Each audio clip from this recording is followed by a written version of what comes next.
guys, Mega Gig back with another video. We're back with our Barbarian today. We're on our main set. This isn't really going to be a push video. This is more of an update video on the build itself, how it's kind of changed. I keep getting questions on previous videos about it, so I thought I would put up a new video to show, to go over what I'm using now. Not a whole lot's changed really with this build from the previous season. So we'll just go over the gear first. You're going to need the Bull Kathos set. I've got those two. They're both ancients, and I've got reduced skill cooldown on them. It's really expensive right now to re-roll on them, but I thought about putting area damage on them instead. Yeah, you can see the expense there and there.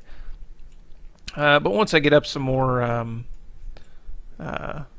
stuff, I'll re-roll. I've got another set of them. I'll re-roll. Anyways, whatever stat you want on here, either area damage or cooldown reduction, or both if you can get it. But you'll need this.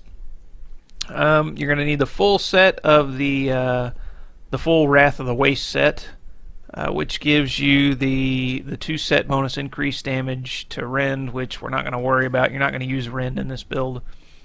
During Whirlwind, the 4 set during Whirlwind, you gain 50% damage reduction. Really important. And again, don't worry about the rend stuff. And the 6-piece set, Whirlwind gains the effect of the Dust Devils, and all Whirlwind damage is increased by 800%. So, very important to have the 6-piece set.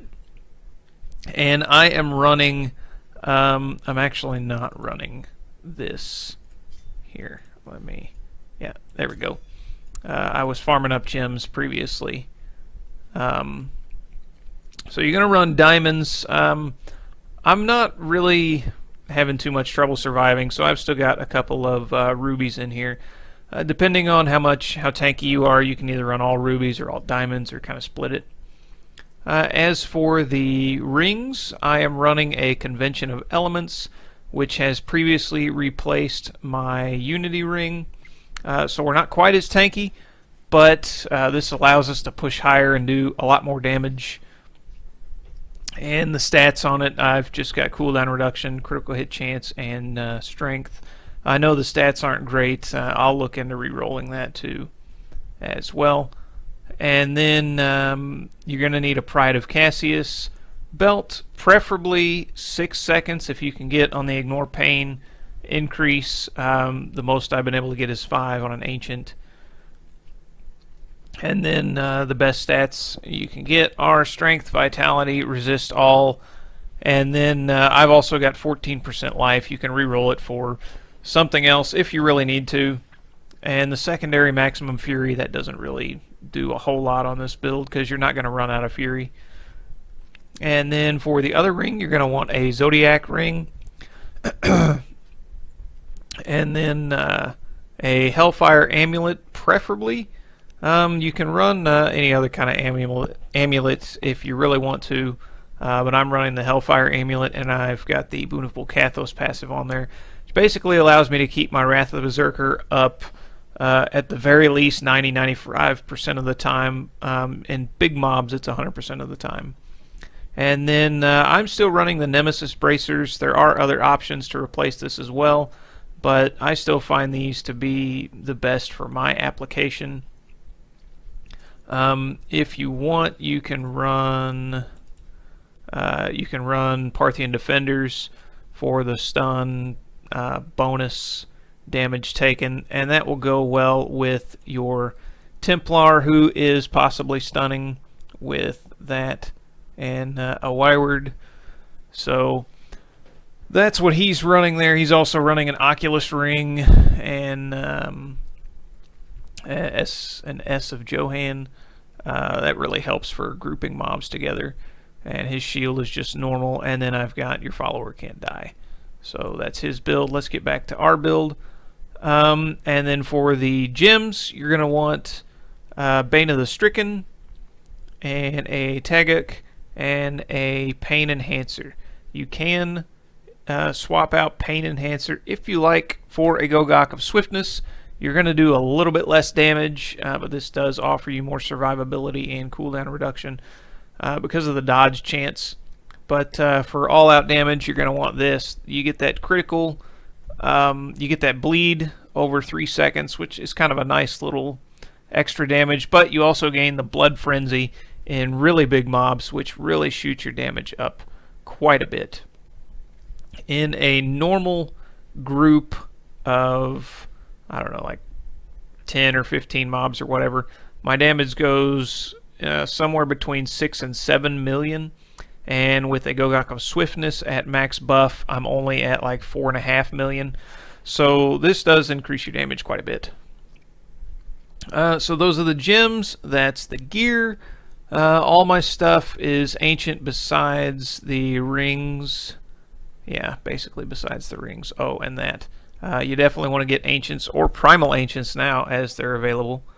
And try and get as many stats and the best stats on there as you can. I've got a lot of stuff augmented with level 70s and 75s. So, yeah, that's basically the gear. The Paragon levels, you're going to want strength, of course, and movement speed. Don't have to worry about maximum fury. Don't really have to worry about vitality unless you really, really need more HP. I'm at 1.1 million right now, so that's not bad. Offense, you're going to want critical hit chance, damage, cooldown reduction, and attack speed. Defense, you're going to want, depending on how high you're pushing, if you're really, really pushing high, you're just going to need all of these. You can either go for life or resist all first, and then armor after that, and then regen after that. Utility, you're going to want area damage, life per hit, resource cost, and then gold find last. Let's check out the cube. The cube, we've got a furnace. And we are not running the Broken Crown in there. We are running the Mantle of Channeling. And again, I was using that Broken Crown when I had the ruby in here to drop more rubies. So I can augment more stuff. And then we are running a Skull Grasp in here. You can swap out a Skull Grasp and a Zodiac Ring, you know, depending on which one has the better stats. Or I guess technically you could do the same thing with the Convention of Elements. Either way, whichever stat you have the best, use an actual equipped, and then use what has the least in here. So I've got Skull Grasp in there. As for the skills, we are using Warcry Veteran's Warning for that dodge chance. It comes in real handy, actually. You can use Impunity if you like. But I'm going with Dodge Chance, Whirlwind, Blood Funnel, Ignore Pain, Ignorance is Bliss. If you're having trouble keeping Ignore Pain up, you can use Iron Hide instead, but this really makes you a lot more tanky. And of course, if you're in a group, Mob Rule works really well. And we're using Battle Rage Bloodshed. After that, we are also using Threatening Shout Demoralize to keep the enemies kind of taunted on us. It'll help us drag enemies along. It'll help us keep enemies grouped up on us. If you're not having an issue with that, you can use Falter if you like. I kind of feel like, I don't know if this has ever been messed up or if it is messed up, but I never notice a difference with this rune. I ran this for so long, and that 25% increase in damage is quite a bit when you talk about how much damage you're doing, but man, I've never really noticed a difference. So I just run Demoralize anyways. Wrath of the Berserker, Insanity. And then these are very important. You need Weapon Master because we're using the mighty weapons, so we're getting 2 fury per hit. Plus, these are also generating fury. You can see down there on the set bonus, increase fury generation by 10. You know, we're just standing here at max fury. And then during Whirlwind, you also gain 30% increased attack speed and movement speed. So very, very important there to have Weapon Master. Then we're running Rampage. We're running Berserker Rage because we're going to be at maximum fury basically all the time. So I mean, that's pretty much a given if you want that extra 25% damage. Now, like I was talking about with Falter on here, this 25% damage, I don't know if it stacks different, honestly, I don't know. But this 25% difference with this is max. I noticed quite a bit. This one, like I said, I've never noticed. So Take it for what you will. Take it for, yeah, I don't know. You can look it up, I guess, see if anybody else thinks the same thing. But definitely need Berserker Rage, and then Ruthless is also great. If you're having trouble surviving, I guess you could probably swap out Berserker Rage for something like Nerves of Steel, because this is more damage, at least below 30% health. That's quite a bit more, and you really do notice that. This is a lot of damage and toughness, so it's really hard to get rid of that, and this is almost a must to keep your Fury up as well. So the one that you could interchange if you want to do a little less damage is Berserker Rage. You can swap it out for Nerves of Steel or Ruthless if you like. But this is the set I'm running, and that is basically it. We've gone over the cube, we've gone over the skills, we've gone over the gear and the gems and the Paragon levels. So that's pretty much it. We're gonna run I've been trying an 86, I can't get it. One of these days I'll have a video pushing with that, but we're just gonna run an 80 for now. Hopefully we get a good run, because 80s are pretty easy, but you know, it's still, every now and then you get those floors that just, you know, they're crap. You know, if you've played Diablo long enough and you've run a lot of greater rifts, you know some of them are just crap. But we're going to go ahead and demonstrate the build, get that buff up, and this is usually a great floor. I don't generally cast Ignore Pain right away, but we've got our physical roll going on down there, so I went ahead and decided to clear this. Whoa, that dude hurts. Definitely want to keep your Ignore Pain up. Go ahead and taunt him and come on up here. See if we can't find an elite pack somewhere. There's one. Make sure your Ignore Pain is up pretty much all the time. It pretty much will be up all the time with your Zodiac Ring. Stand in here. You don't really want to spam your taunt too much, because it'll keep your Wrath of the Berserker from coming off cooldown. But I think the taunt lasts for 4 seconds. I hit it every like 6 or 8 seconds. And then you can hit your other shout in between there as well. And also you don't want to cast Ignore Pain until it's about to drop, because you're really wanting that Zodiac Ring to work on your Wrath of the Berserker. And you can see my Wrath of the Berserker went down there for a few seconds, because I wasn't managing my buffs very well. And did we get all the things? I guess we got all of them.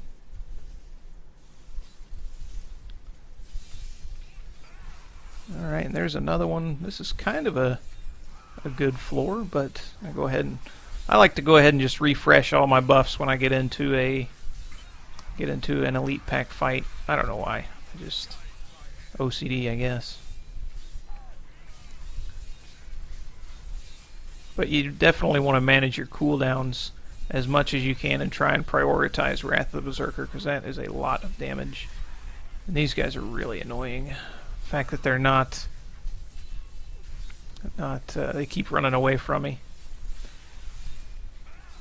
If you like, there is a version of this build where you can run Ancient Spear instead of Warcry, and that will allow you to keep enemies on you better. But when it comes to enemies like this, you drag them to you and they just run away anyways. And there's enough enemies that I've run into that that you can't drag, or like I said, they just run away anyways. So I opt for the more toughness. Would you stop running from me, dude? Come on. Man, that guy's annoying. There we go. And it looks like this is probably the way to go. And we're just about to hit our physical roll, so we're going to go ahead and clear this big mob real quick.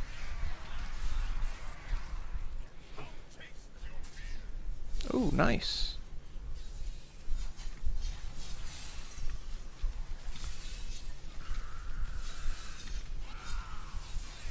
And because we've got, because this was a power shrine, we're able to clear this guy pretty good.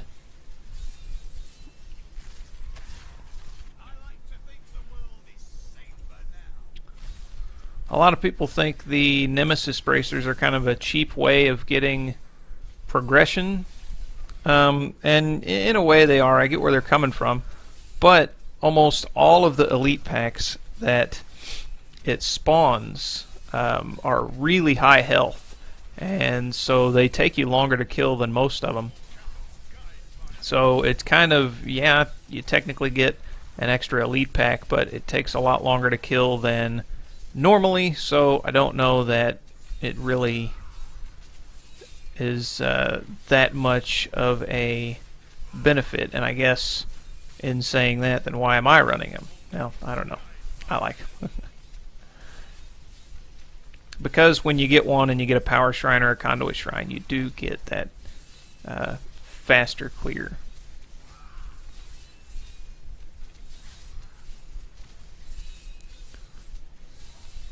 But you can see we don't really come that close to dying a lot of times. Of course, I am on an 80, which isn't too tough for me. Come on. Whoa! Except when you forget to hit, your ignore pain. Yeah, you can't forget to hit ignore pain, especially with not having a unity. Stupid teleporters. You want to try and stand in that ring as much as you can when you can, especially when it rolls on your physical, because they're two separate multipliers, and you'll notice the damage you do is huge if you're in the ring and it runs and it rolls on your physical at the same time. Not too much going there. Alright, here's another. We're going to go ahead and refresh our buffs. Kind of drag in a few. Usually when there's an elite pack, I like to go past it and see if there's more enemies to drag in. Depending on the stage, I might go further past it than another time. Go ahead and taunt.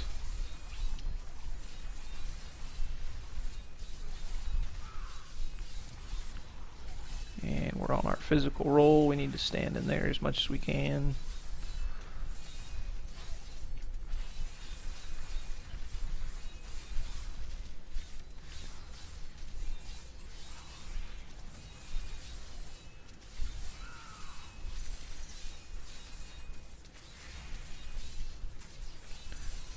And our ignore pain went down, and we didn't click it right away, so our health did kind of drop a little bit.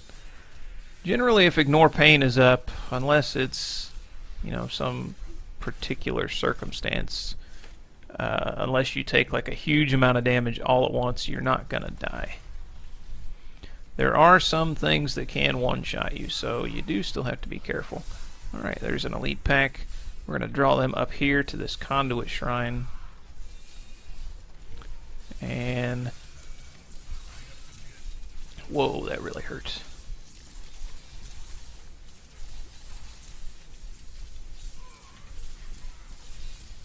And this conduit shrine should let us clear both of these guys pretty quick, pretty efficiently. Yeah, oh, that hurt. Let's get some of those health globes. Oh, there's another thing over there. So this has been a decent rift. The density hasn't been super great, but I got the power shrine and the conduit shrine pretty quick. So, or fairly close together. So that is really nice.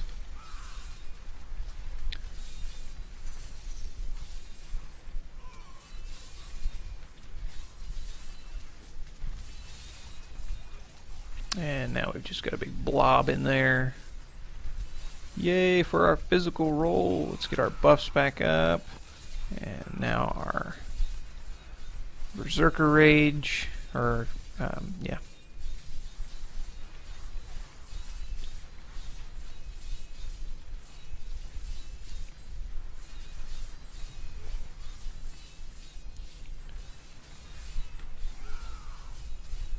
These guys are about to drop.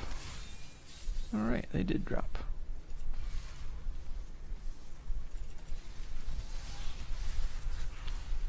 Alright. Let's see if there's not some more enemies in here we can drag in. Those beams. Now, if you're running a unity ring, chances are you can tank all those beams as much as you want, no problem. Without the unity ring, you do have to be very careful. You can only tank about one arcane beam. What did I just call them? Unity something? I don't know. Those arcane beams, yeah, you do have to be really careful, because they will eat your health very, very fast.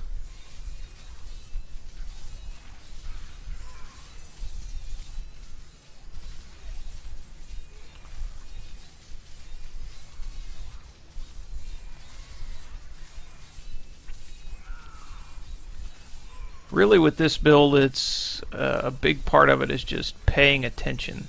Yeah, that started to hurt. Paying attention to when your buffs are about to go down, when you need to cast them again.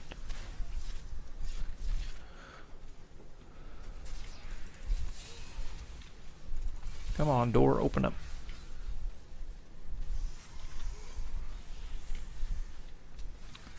And I'm about ready to be done with this floor. All these corridors.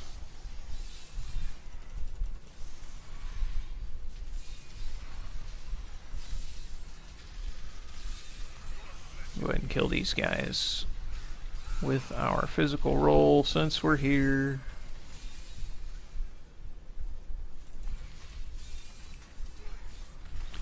And there's an elite pack. Let's see if there's more enemies we can drag.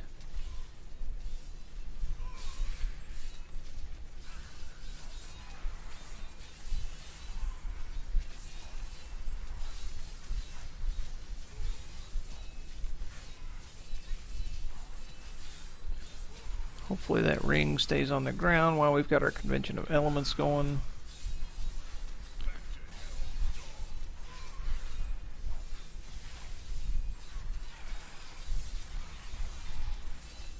And that one's too far away to get these guys to come to me.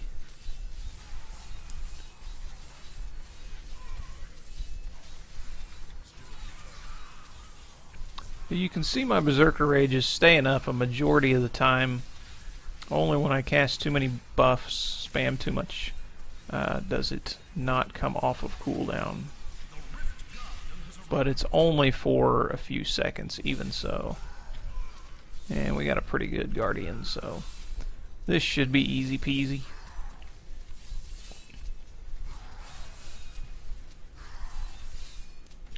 So far this season, I think rifts are better. They're still not fantastic. But I have gotten more better rifts, I feel like, than in the previous season.